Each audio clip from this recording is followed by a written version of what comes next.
Morning, welcome back. It's been a while since I've posted anything, and since the last post where we kind of glued up the drawer, took it out of the box, I have since gotten it fitted. So it fits in there nicely. I don't know if you can see it on here. I cut it back, so there is quite a bit of a gap. There's going, no, that what happened? It made it too small. But we're going to put a stop on it, so that way it will naturally stop at the edges there. And that's what I'm working on now.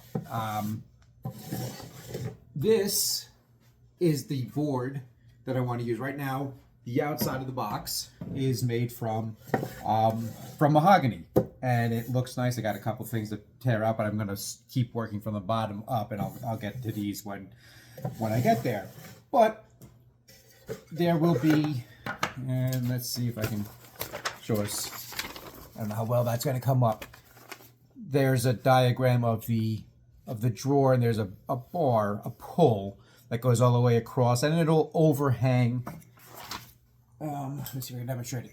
It'll overhang the edge here, so that way when I push it in, it'll automatically stop at the front of the of its opening. So I want to take that piece, but I want to do that. I'm going to make the top, like the bottom. The plans call for just a flat, regular flat top, much like the bottom is. I want to do something different. I'm going to make a frame and panel construction with a floating maple top.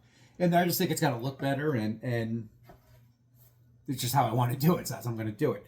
I decided I've got this piece of maple that I've had for quite some time. It's got a lot of tear out here from where it went through the planer, and I have to decide which end I'm going to take it from, but I've got to plan it out. I want to make sure I get a piece out of here, but that piece is about 1/2 inch wide. You know, it's going to be 10.5 inches long. This board is plenty thick enough for what I need and then some, but I don't want to have to work on, 4 feet of board in order to do anything. So I'm going to try to plan out both of the pieces I know I'm going to need from it and take that off of here first. So I have to make sure I get a big enough piece. And kind of my thought process when it comes to breaking down pieces of wood like that is I can always make boards wider. I can't make them longer. So I want to preserve the length of this board for as long as I possibly can, so that way I have as long a board as possible. So essentially what I'm thinking of is how big a board do I need? It's like the longest piece I will need. So this drawer is 9 and 3/8. I'm going to need a little bit. Essentially what I'm going to do is cover like half of this on each one. So 9 and 3/8 plus half of what's that? Just under a half. And just under a half. And what I'm actually going to do is measure one of them, and because I know that the two halves is going to put me in the middle. So what I'll do is I'll just measure there, and it's going to be just under 10 inches in length that I need for that, which is with the frame and panel, that's going to take up room. So here, this is 10.5 inches. I know the board is not going to be, I know the length I need is not going to be any more than 10.5. So I'm going to take off about 11 inches, and I can be a bit heavy with it. I'm going to take that off of here because that'll give me both pieces side by side. And I'm looking, and this is kind of aesthetic and the craftsman-esque.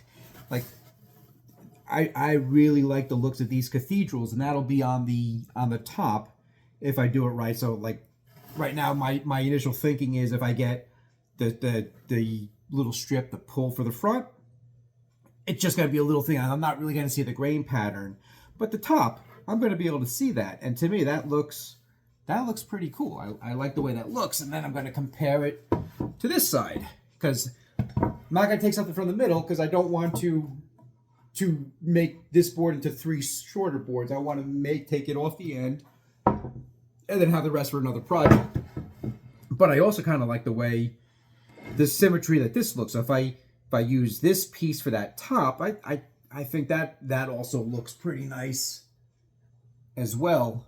And so I'm going to have to make a decision. And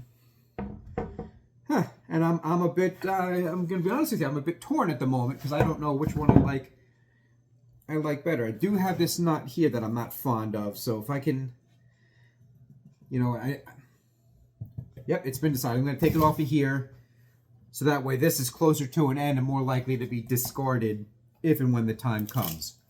So normally I would mark out with a knife. I would mark out with a knife to get a nice definitive end line and cut. But in this particular case, I'm just going to kind of rough cut this now so I can break it down. I'm going to take it off. I'm going to cut off the small strip. And once again, just going to rough cut it. I'm not going to be precise in any way until I get to the point of actually fitting it, and then I will be very precise when it comes to the sizing. So I forgot what I said. So I'm looking for, so this is about 10 and a half, 11.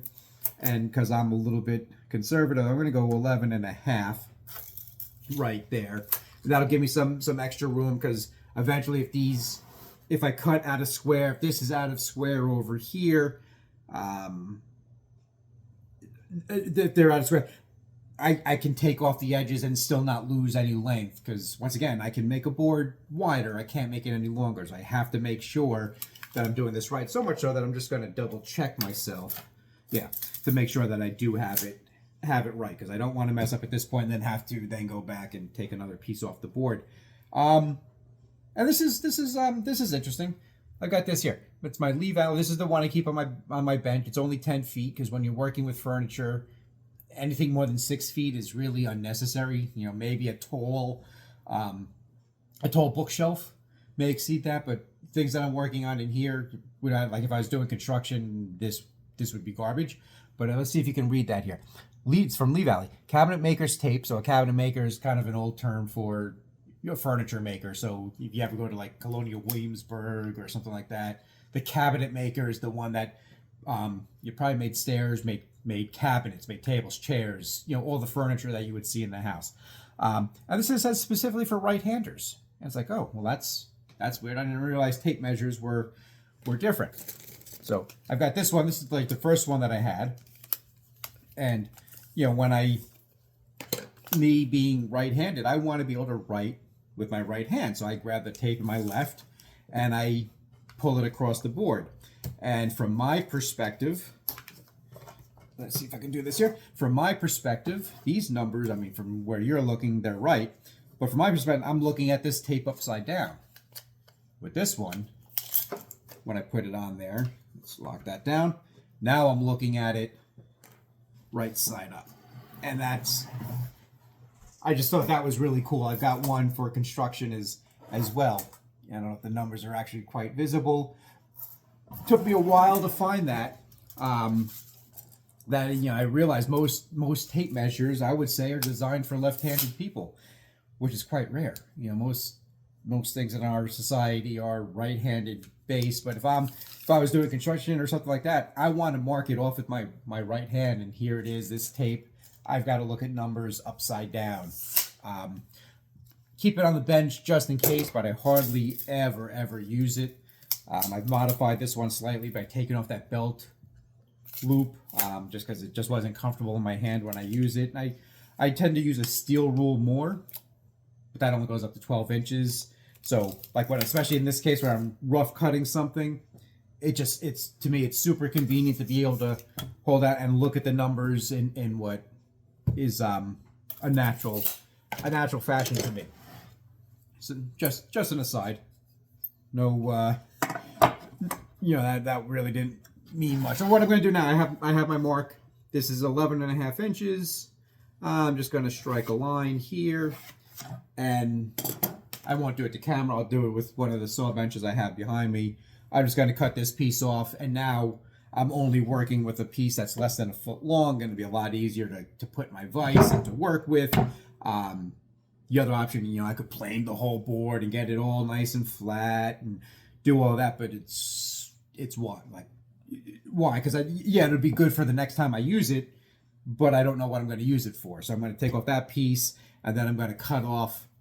I'm going to break it up in half. I'm going to cut off the piece I need for the pull. The rest will be for the the top, the panel that's going to go on the top. And I can, when you work with the hand tools, it's much, much easier to work with smaller pieces than bigger pieces. So I'm just going to do it. I'm just going to do it that way. Make life easier for me, and more efficient, more economical.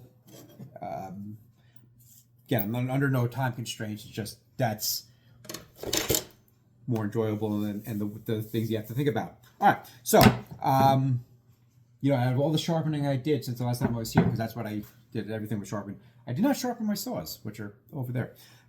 So I hope those are good. We're going to cut it down. I'm going to rip it, and then I'll have 2 pieces out of here by the time I'm done in here now. All right. Thanks for hanging out and watching, and I'll talk to you again soon.